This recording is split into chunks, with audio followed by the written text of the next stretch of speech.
Ladies and gentlemen, the Vice President-elect. नायब सदर कामला Harris के शोहर डग एमहॉफ ने पहली अमरीकी खातून नायब सदर के शरीक हयात की हैसियत से तारीख रकम की है। डग उस वक्त अपनी अहलिया यानी कामला हैरिस के साथ खड़े थे जब उन्होंने अमेरिका की पहली खातून नायब सदर की हैसियत से हलफ उठाया। तारीख की प्रोफेसर सारा राउली का कहना है कि सिनफी मसावात के हसूल की जदोजहद में ये एक बहुत बड़ा कदम है, लेकिन इससे ये भी पता चलता है कि अभी कितना कुछ मजीद होना बाकी है। ये इस बात की भी निशानदेही करता है कि सिनफी बराबरी तक पहुँचने के लिए हमें अभी मजीद कितना आगे जाना है। इस हकीकत को देखते हुए कि ये पहले अमरीकी सदारती इंतखाबात के 232 साल बाद, 19वीं तरमीम के 100 साल बाद और किसी खातून के किसी भी पार्टी के सदारती और नायब सदारती टिकट पर मौजूद होने के 36 साल बाद पहली बार हुआ है। डग एमहॉफ अमरीकी तारीख के सिर्फ चौथे मर्द हैं जो किसी ऐसी शख्सियत के शरीक हयात हैं जिन्हें किसी बड़ी सियासी पार्टी की जानिब से सदारत या नायब सदारत के इलेक्शन लड़ने के लिए टिकट दिया गया था। इससे पहले जेरल्डीन फेरेरो 1984 में, My fellow citizens, सारा पैलन 2008 में और हिलरी क्लिंटन 2016 में सदारती या नायब सदारती उम्मीदवार थीं। अगर वो मुंतखब होती तो उनके शरीक हयात मर्दे दोम कहलाते।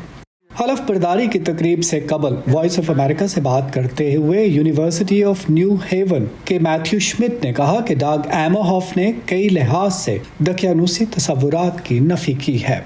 मिस्टर एमहॉफ अपनी नौकरी छोड़ रहे हैं। वो मसीही नहीं यहूदी हैं और ये भी पहली बार हो रहा है और यकीनन उनकी ये शादी बड़ी उम्र में तलाक के बाद हुई है। पहली शादी से उनके बच्चे हैं जो कि ऐसे खानदान का हिस्सा बने हैं जो नस्ली और मजहबी तौर पर मखलूत है। इन सब के साथ इस नए खानदान में एक नायब सदर हैं जो मामला बन गई हैं।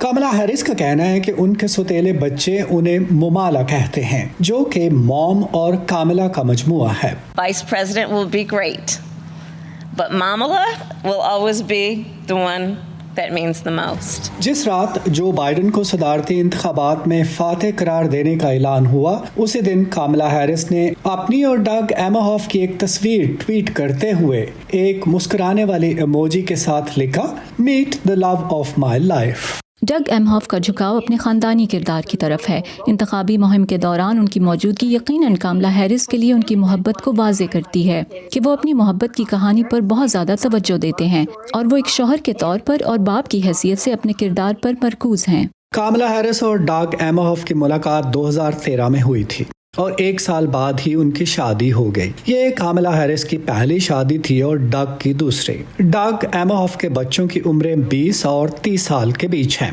डग ने DLA पाइपर लॉ फर्म से एक शराकतदार की हैसियत से इस्तीफा दे दिया है और रवामा वाशिंगटन में George town university law centre में फैकल्टी मेंबर की हैसियत से शामिल हो रहे हैं। मरियामा डियालो के साथ नदीम याकूब, वॉइस ऑफ अमेरिका।